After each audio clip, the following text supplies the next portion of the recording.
What Vanguard and everybody else gets wrong about future investment returns, stock returns in particular.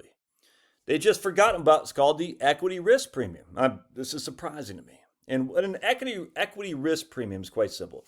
It's the rate of return of the S&P 500, essentially, stocks above T-bills. All right, the rate of return of stocks above T-bills. And we've had this ERP for, everyone's known about it. And I'm just surprised that other people have since forgotten about it. Now, the funny thing is, so yesterday I talked about why Vanguard's wrong, and I told you about the number of outstanding companies, publicly traded companies, being declined by half since 2000. The number of investors since 2000 going up by 75%, i.e. millions more investors with less publicly traded companies. The increase in number of shares outstanding has been decreasing significantly as well. So we have three things that support my premise, is that stocks are not overvalued if you actually look at what's behind it, which is the lack of number of publicly traded companies, the increase in number of investors, and the lack of growth. There's still growth, but a decelerating growth in number of shares outstanding. But that's fine. And I mean, it intuitively makes sense. More supply or more demand, less supply, and price increases. I don't get how people don't get this, but be it as it may. But another part of this goes back to equity risk premium. And we've known about the ERP for freaking decades. And that's just how much more stocks give me than bonds. Right? Oh, in this case, T-bills, I should say. And why should there be an equity risk premium? Well, because for stocks, I have a short-term volatility. The risk of my short-term stock price goes down 57% from October 1st, 2009 to March 9th, 2009. I need to be rewarded with future rates of return above what I can get in safe money to take that level of risk. So we have T-bills. There's no risk there. All right, so if I'm getting, we'll say for simply right now, T-bills are paying 4%. So I can go over here and buy a 4% investment with no risk at all, and there's no minimal school volatility. So basically volatility free. Or I could buy stocks, which go crazy. Now, over the long run, I would need to be rewarded with higher rates of return of stocks for taking the short-term risk of stocks. That's just the equity risk premium. There's just no two ways around that. If I can get a 4% rate of return and two different things, I'm always going to take the 4% rate of return that's got no volatility over the 4% rate of return that's got a volatility. If I could get a 4% rate of return with no volatility, would I take a 5% rate of return with lots of volatility? No, I would not. So in this case, we've seen equity risk premium average about 4% a year, and that's going to be S&P 500 over 10-year treasuries. Now, I'm looking at T-bills, so we'll look at that here in just a second. But at the end of the day, if I can get 4% rate of return with no risk, I need to get rewarded, in this case, roughly 4% above that, 400 basis points above the equity risk premium to be able to deal with the volatility, short-term volatility. Now, what happened in 1999, a man named James Glassman and Kevin Hassett, you guys might remember Kevin Hassett. He works for Trump, or did. I don't know if he still does or not. But they published this Dow 36,000. And they published it in October or September of 1999. They could not have done it worse. And basically, the book was described as the most spectacularly wrong investing book ever because they said the Dow should go to 36,000 over the next 5 years or so.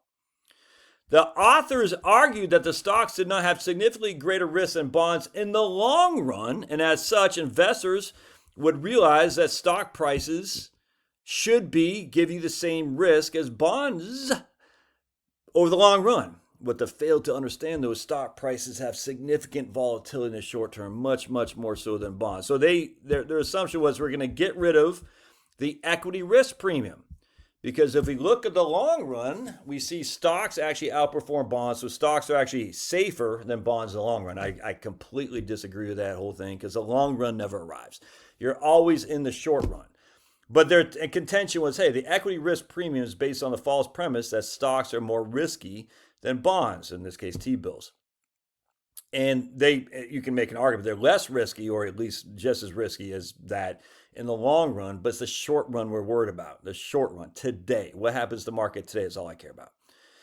And that's where they screwed up. Now, the Dow is well above 36,000 now, so they're proven right. It's just not in 5 years. Anyway, the point was that we started to see this mass influx of new investors in the late mid to late 90s. And people said, hey, man, stocks, and Jeremy Siegel, stocks the long run, stocks are less risky and whatnot. So a lot of people fell under the aura of the equity risk premium being minimized, going down and down and down, without realizing that stocks are still more risky in the short run. And because of that, people need to be rewarded for holding stocks for the long run with their short run volatility. Anyway, so I asked Grok, I said, Grok, show me the equity risk premium going back to 1900. All right. And now we don't have T-bills until about 1920s or something. So we're just going to use government bonds as a whole. And you're going to see right here, the equity risk premium for every decade, 1900 to 1909, what I can't see what that says, 8%, 8.88. 1910 to 1920, 5.44. 1920, 1930, 6.81. The Great Depression, it was negative 2.55. Now you can just see, other than, and even right here, right there, 1970s, the equity risk premium was still 0.65% above T-bills. All right, so right here, here's 1950s, here's 2000s, 2020s, 2010s, 2000 and aughts, the 2000 aughts. So we have got 1, 2, 3, 4, 5, 6, 7, 8, 9, 10, 11, 12, 13 decades of equity risk premium, and only 2 of those decades do we have negative equity risk premium. That's it. So 2 out of 13. So we take our trusty calculator, 2 divided by 13. That means 15% of the time in a decade we have negative equity risk premium. And that was during the aughts, and that was during here. So when Vanguard says, hey, Josh, we think stocks are going to underperform bonds, I'm sitting there, never mind what I talked about yesterday, but I'm thinking about, what about the equity risk premium? And then we're going to break it down into calendar years, 5 decades, or not 5, but 5-year time frames as well. You can see right here, 1930 to 1934, 1. 1970 to 1974, 2. 2000, basically 3, 4. And that is it. So if all these 5-year calendar times, 1, 2, 3, 4, 5, 6, 7, 8, 9, let me pause it. We have 25 5-year contingencies here, and 1, 2, 3, 4. And half of them were in the aughts. So 4 out of 25. 4 divided by 25. Is that 2%? 4 divided by 25.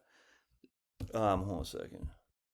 That's 16% of the time did we have negative equity risk premiums over a 5-year time frame. That means 84% of the time we had positive, and 50% of that were right there in the aughts. Yeah, you're going to tell me now that we're going to go back to that was just literally just 15 years ago. I mean, and you can see even the worst case scenarios, 2004 is negative 10 to 2004 is negative 10. And 2005 to 2009 was negative 5. The average equity risk premium is 5.78. 80% of the time. I guess I missed one. We had 5. I don't know where I missed the other one. Anyway, 20%. 1, 2, 3, 4. I don't know where I missed 5. Where did they get 5? Anyway, I'm not sure where they got the 5th one from. But it doesn't matter. Between 80 and 85% of the time, we had positive equity risk premiums, and the average was 5.78. And again, half those were just in the last 15 years. So you take everything combined, the equity risk premium, plus the number of publicly traded companies, plus the decelerating expansion of publicly traded shares, plus the increase in investors out there. It's weird to me to sit there and say the stocks are going to underperform, if not negatively perform, relative to bonds over the next 10 years. I just don't get it, because we've only had one instance where that happened right there. And if you actually look in 1934, right here, the decade, while the decade itself was negative in the Great Depression, is because of the 1930 to 1934 time frame. Even the 1935 to 1939 time frame was positive. Not much, but it was positive. Anyway, I'm not trying to sit there and say you should be in stocks. I'm not saying that at all. I'm just saying when I hear this, I'm like, this is just weird to me. How does these big wig companies not understand? There's a secondary look at this. Well, the equity risk premium is no longer a factor. Why? That's what James Glassman said, and he was wrong on the positive side. Couldn't you be wrong on the negative side? I think so. Yeah. All right. Love your thoughts. Smash that like button. God bless.